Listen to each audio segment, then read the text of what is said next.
आप सभी को पता है कि भैया इस समय मिडिल ईस्ट की स्थिति बहुत ही ज्यादा खराब चल रही है, लेकिन अगला जो टारगेट बताया जा रहा है वो इंडो पैसिफिक रीजन बताया जा रहा है, क्योंकि जापान और चाइना के बीच में टेंशंस डे बाय डे बढ़ती जा रही हैं। और वही जापान जो कभी ये कहता था कि हम कोई भी न्यूक्लियर हथियार प्रमोट नहीं करेंगे क्योंकि हमारे ऊपर हमले हुए हैं, वो अब न्यूक्लियर प्रोडक्शन, न्यूक्लियर हथियारों, अन्य देशों के साथ डिफेंस डील, इन सब में भरोसा कर रहा है और उसके साथ बेहतरी से अपनी सेना को भी तैयार कर रहा है।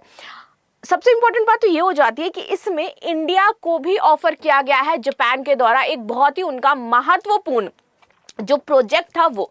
अब बात करते हैं कि जो मिडिल ईस्ट की सिचुएशन है, क्या वैसी सिचुएशन हमें पूरे इंडो पैसिफिक रीजन में देखने को मिलेगी? और अगर ये चीज इंडो पैसिफिक तक आती है तो यहाँ पर जो धुरी देश हैं जैसे कि चाइना, जैसे कि इंडिया, ये आपके बहुत ही बड़ा रोल अदा करने वाले हैं। और यहाँ पर ये जो पूरी शुरुआत हो रही है ना, तो जापान और यूएस मिल करके टारगेट कर रहे हैं यहाँ पर चाइना को, ठीक है। और अब इंडिया का स्टैंड इंडो पैसिफिक क्षेत्र में क्लियर रहना बहुत ही ज्यादा जरूरी हो जाता है। अब हम किस खबर के बारे में बात कर रहे हैं तो ये समझ लेते हैं। भैया खबर ये थी कि यहाँ पर चाइना ने वार्न किया था और यूएन को किया था कि ये जो जापान कर रहा है ना, न्यूक्लियर पावर जो बढ़ा रहा है ना, इसको रोकना चाहिए और जापान को ये बोलना चाहिए कि वो अपने हथियारों से संबंधित जो प्रोग्राम है, फाइटर जेट से संबंधित जो प्रोग्राम है, वो सब कुछ बंद कर दे, क्योंकि जापान का इतिहास इतना अच्छा नहीं रहा है। और जापान को ना एंशिएंट में क्रूवल नेशन के नाम से जाना जाता था। अभी तो हम लोग सिंपैथी देते हैं, पूरी दुनिया जो है वो अमेरिका को गलत कहती है कि उसने जापान पर हमला किया, लेकिन जब आप थोड़ा सा जापान का इतिहास समझोगे तो उस समय जो तत्कालीन जापान था, जब ये सारी चीजें हुई तो बहुत ही आक्रामक था। जापान की नीतियां जो थी वो बहुत ही ज्यादा आक्रामक थी और इसीलिए चाइना इसका फायदा उठा करके ये बोल रहा है कि भैया अगर जापान वापस से वैसा बन गया तो पूरे विश्व के लिए खतरा पैदा करेगा। और साथ ही साथ यहां पर देखो, can Japan finally unlock defence technology cooperation with India, हमको ऑफर किया है जापान ने, क्योंकि उसको पता है कि इंडो पैसिफिक क्षेत्र पे अगर हमें राज करना है तो भारत का साथ जरूर होना चाहिए। और भारत सपोर्ट इसलिए करेगा क्योंकि क्वाड में यूएस उसके साथ हो जाता है, तो इसलिए इन्होंने अपना सबसे ज्यादा महत्वाकांक्षी एक प्रोग्राम है और ये प्रोग्राम बहुत लंबे समय से लॉन्च करना चाहते थे। ये मोगामी क्लास स्टील्थ फ्रिगेंट, इसको इन्होंने कहा है कि हम आपके साथ शेयर करेंगे, इंडिया के साथ ये शेयर करेंगे। ये वो न्यूज हो जाती है। स्टील्थ फ्रिगेंट को बोला है कि हम जो भी टेक्नोलॉजी है इसकी जैसे बनती है ये सब कुछ हम आपके साथ शेयर करेंगे ताकि हम दोनों ही क्या बन पाए, पावरफुल बन पाए।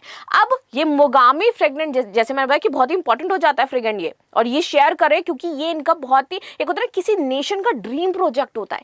ये ड्रीम प्रोजेक्ट है इनका भैया। 2015 से इन्होंने बातचीत करी थी, 2017 में इन्होंने 50 बिलियन का इस मोगामी के लिए फंड पास किया था। तो अब आप सोचिए कि कितना इंपॉर्टेंट इनके लिए प्रोजेक्ट है और इतना इंपॉर्टेंट प्रोजेक्ट कोई क्यों इंडिया के साथ शेयर करना चाह रहा है, यहां पर हमारा दिमाग ठनकना चाहिए। And that is called the real geopolitics जो अब जापान निभाने आया है।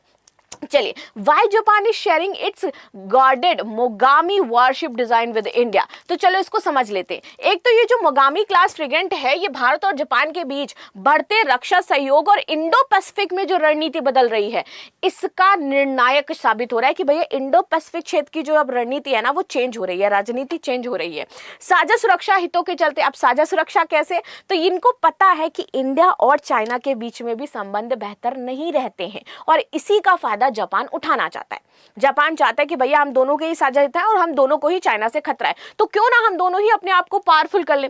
अब देखिए, इस प्रस्ताव में सबसे ज्यादा फायदा इंडिया को ही है। इंडिया का इसमें कोई नुकसान नहीं है, क्योंकि इंडिया को अगर ये टेक्नोलॉजी शेयर करेंगे तो भारत अपने शिपयार्ड में जापानी तकनीकी और सामग्री का उपयोग करेगा और खुद इंडिया में ही आधुनिक जो फ्रिगेंट है उसका निर्माण करेगा, क्योंकि हम मेक इन इंडिया प्रोग्राम चला रहे हैं। ठीक है, आप दे दो अपनी टेक्नोलॉजी, बनाएंगे तो हम उसको इंडिया में ही, और इससे हमारे यहाँ पर बूम मिलेगा।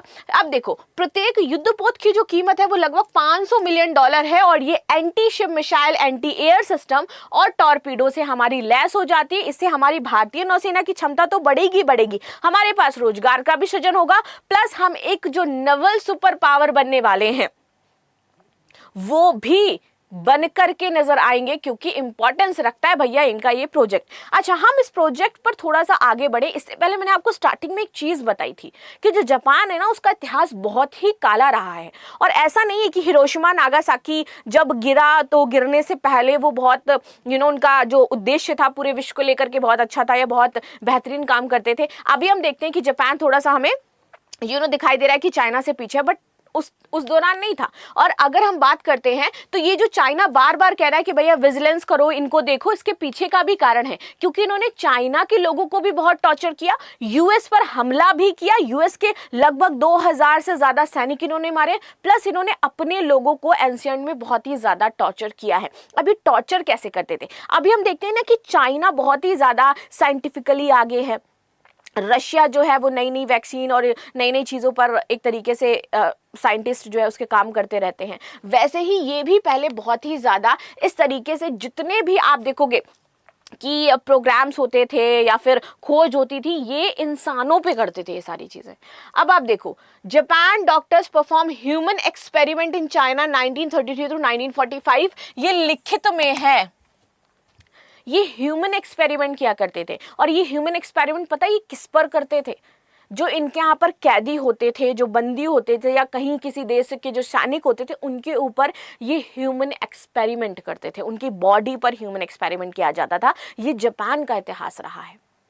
और इसमें इन्होंने अपने यहाँ के लोगों को भी नहीं छोड़ा, लगभग 3000 लोगों को इन्होंने टॉर्चर किया इसी ह्यूमन एक्सपेरिमेंट में, जहाँ पर जिंदा उनके साथ ये चीर फाड़ और सारी चीज़ें की जाती थी। जो हम देख रहे हैं कि भैया अभी हम जानवरों पे करते हैं ना, तब ये इंसानों पर इस तरीके से एक्सपेरिमेंट क्या करते थे। और इनका जो माइंडसेट था, क्यों मैं आपको बता रही हूँ कि पहले कैसा जापान हुआ करता था। 1895 में आप देखो कि जापान क्या है, कितना है, और इसके बाद जापान अपना एम्पायर प्लान लेकर के आया, एक्सपेंशन प्लान लेकर के आया, और इस एक्सपेंशन में इन्होंने चाइनीज लोगों को भी बहुत ज्यादा टॉर्चर किया, यूएस पर इस तरीके से जो आप देखोगे बोट पर हमला किया गया था, उसके बारे में भी हम लोग बातचीत करेंगे। और इसके बाद 1942 में देखो जापान कहां तक पहुंच गया था। ये था उसका एक्सपेंशन प्लान, अपने आप को उसने एक्सपेंड किया, ये थी जापान की पावर। और ये चाइना जानता है कि अगर वही पुरानी पावर जापान के पास आ गई तो पूरी दुनिया के लिए खतरा बन जाएगा, और इसीलिए चाइना परेशान है। इसीलिए चाइना यूएन से कह रहा है कि भैया इनके प्रोग्राम को देखो, वरना जिस तरीके से अपने आप को इन्होंने एक्सपेंड किया था और वैसे ही एक्सपेंड कर लिया तो हमारे सबके लिए दिक्कत हो जाएंगी। और साउथ चाइना सी तो हम जानते हैं, और सी ऑफ जापान भी हम जानते हैं, इससे लेकर समस्या होती रहती है। अब देखो, आपको पता होगा कि कुछ दिन पहले जो तकचाई है, ताकचाई आई थिंक इनका नाम हो जाता है, जो भी हो तो नीचे करेक्ट कर देना मुझे, इनकी और यूएस के जो ट्रम्प हैं, इनके बीच में एक मीटिंग हुई थी, जो बहुत ही ऑकवर्ड एक सिचुएशन भी आई थी इन दोनों के बीच में। ऑकवर्ड सिचुएशन क्या था? इन्होंने बोल दिया था कि जो यूएस है उसका अचानक से ईरान पर हमला करना गलत है, नहीं करना चाहिए, बता करके करना चाहिए, लोगों की डेथ हो रही है। इस पर यूएस के जो ट्रम्प है, इन्होंने एक जोक मारा था। इन्होंने बोला कि आपसे बेहतर कौन सरप्राइजेस को समझ सकता है, सरप्राइज अटैक क्या होते हैं, या आपसे बेहतर कौन जानेगा। और जब इन्होंने ये जोक मारा तो शायद आपको ये समझ में आएगा कि जो ट्रम्प हैं वो ये बताना चाह रहे थे कि उन्होंने इन पर परमाणु हमला किया था अचानक से, वो इनको नहीं पता था। ये तो था ही, लेकिन वो बात कर रहे थे पर्ल हार्बर हमले के बारे में, जो कि जापान के द्वारा यूएस पर किया गया था, और वो भी सरप्राइज अटैक था, बिना बताए किया गया था। वहां के सैनिकों को समझने का मौका ही नहीं मिला कि एक्चुअल में हुआ क्या है। और तब डोनाल्ड ट्रंप टॉन्ट मार करके आते हैं पूरे मीडिया के सामने कि आपसे ज्यादा सरप्राइजेस कौन जानता है, आपने भी एंशिएंट में यही काम किया है, और आज आप बता रही हैं कि ऐसे सरप्राइजेस नहीं होने चाहिए, ऐसे हमला गलत हो जाता है।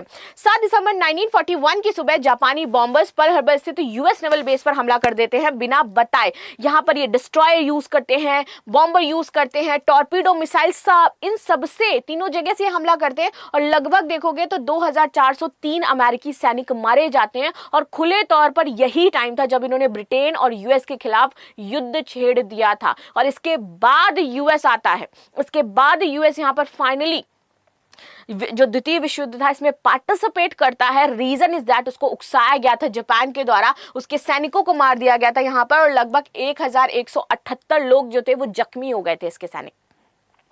तब जाकर के वो क्या करता है, इनके ऊपर परमाणु हमला करता है। And this is what the situation. और जापान ने यूएस पैसिफिक फ्लीट को बेअसर करने के इरादे से यहाँ पर ये दर्दनाक हमला किया था बिना बताए, जहां पर लोग मारे गए थे। अब इसका मतलब ये नहीं है कि भैया जापान के साथ जो हुआ वो सही हुआ था, नहीं, लेकिन उस समय जब ये वाली घटना हुई थी तो लोग पता है क्या कह रहे थे कि जापान के साथ जो हुआ है, जापान पर जो परमाणु हमला किया गया है वो सही किया गया है, जापान ने ऐसा किया, जापान ने उकसाया, तब जापान के साथ हुआ। और तब जाकर के आप देखोगे कि 6 अगस्त 1945 को जापान के हिरोशिमा नागासाकी में इस तरीके का हमला होता है, परमाणु हमला किया जाता है। 30% लोग पूरे जापान के हिरोशिमा के मर गए थे आप।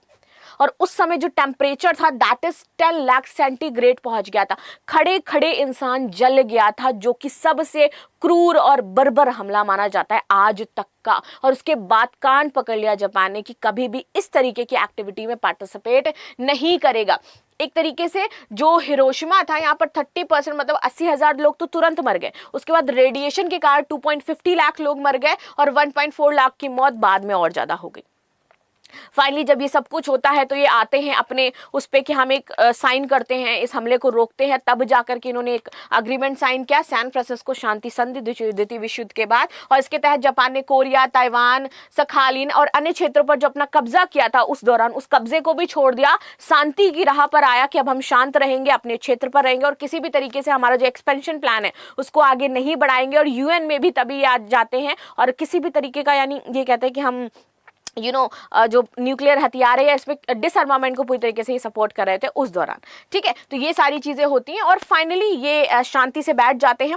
जब 2 परमाणु बम इनके ऊपर गिराए गए थे, जबकि सोवियत संघ ने युद्ध की घोषणा 8 अगस्त को मंचूरिया पर आक्रमण कर दिया था और घटना के कारण 15 अगस्त को जापान ने फिर उसके बाद आत्मसमर्पण कर दिया।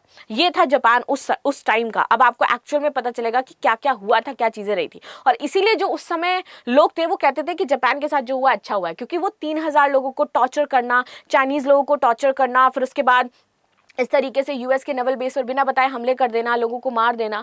अब फाइनली वही जापान जिसने बोला था कि भैया हम अब कभी भी इस तरीके की कोई भी एक्टिविटी में पार्टिसिपेट नहीं करेंगे, वो जापान अब यू टर्न ले रहा है। यू टर्न क्यों ले रहा है? क्योंकि उसको भी पता चल रहा है कि भैया क्या सिचुएशन चल रही है। और यू टर्न लेते हुए सबसे पहले उन्होंने क्या, ऑस्ट्रेलिया के साथ हाल ही में एक डील साइन करी है इन्होंने 11 वॉरशिप्स की। और ये जो 11 वॉरशिप्स इनको मिलने वाले हैं, जो चीजें रही हैं, तो यहाँ पर इन्होंने बताया एक्स पर पोस्ट करते हुए कि भैया हमने डील साइन करी है $7 अरब की और ऑस्ट्रेलियाई नौसेना 11 में से 3 वॉरशिप अभी बनाएगी और ये 2029 तक का इनका पूरा समझौता है, जो पहली डिलीवरी दी जाएगी इनको। और उसके बाद पूरा प्रोजेक्ट इसका 58,000 यानी कि $7 बिलियन की डील के साथ हुआ है, जिसमें टेक्नोलॉजी ट्रांसफर भी शामिल हो जाता है, जिसमें समुद्री सुरक्षा के साथ ज्वाइंट एक्सरसाइजेस और बहुत सारी चीजें रहेंगी ऑस्ट्रेलिया के साथ। ये इन्होंने किया। अब आपको समझ में आएगा कि कैसे इंडो पैसिफिक क्षेत्र पूरी तरीके से बदल रहा है और कैसे जो हमारा अभी इजराइल और ईरान चल रहा था वैसे चाइना और जापान होने वाला है, क्योंकि चाइना बिल्कुल बर्दाश्त नहीं करेगा जापान को पावरफुल होता हुआ देखना। और दोनों के बीच में एक राइवलरी भी है, एक सेंटर भी है जिसको लेकर के इनको लड़ाई रहती है। दोनों एक दूसरे के आधिपत्य के बारे में बात करते हैं, क्योंकि एक्सपेंशन प्लान जापान का आप जानते हो और सेम एक्सपेंशन प्लान फॉलो करता है चाइना। चाइना जब देखो तब अरुणाचल प्रदेश, लद्दाख इन क्षेत्रों पर अपने दावे ठोकता रहता है।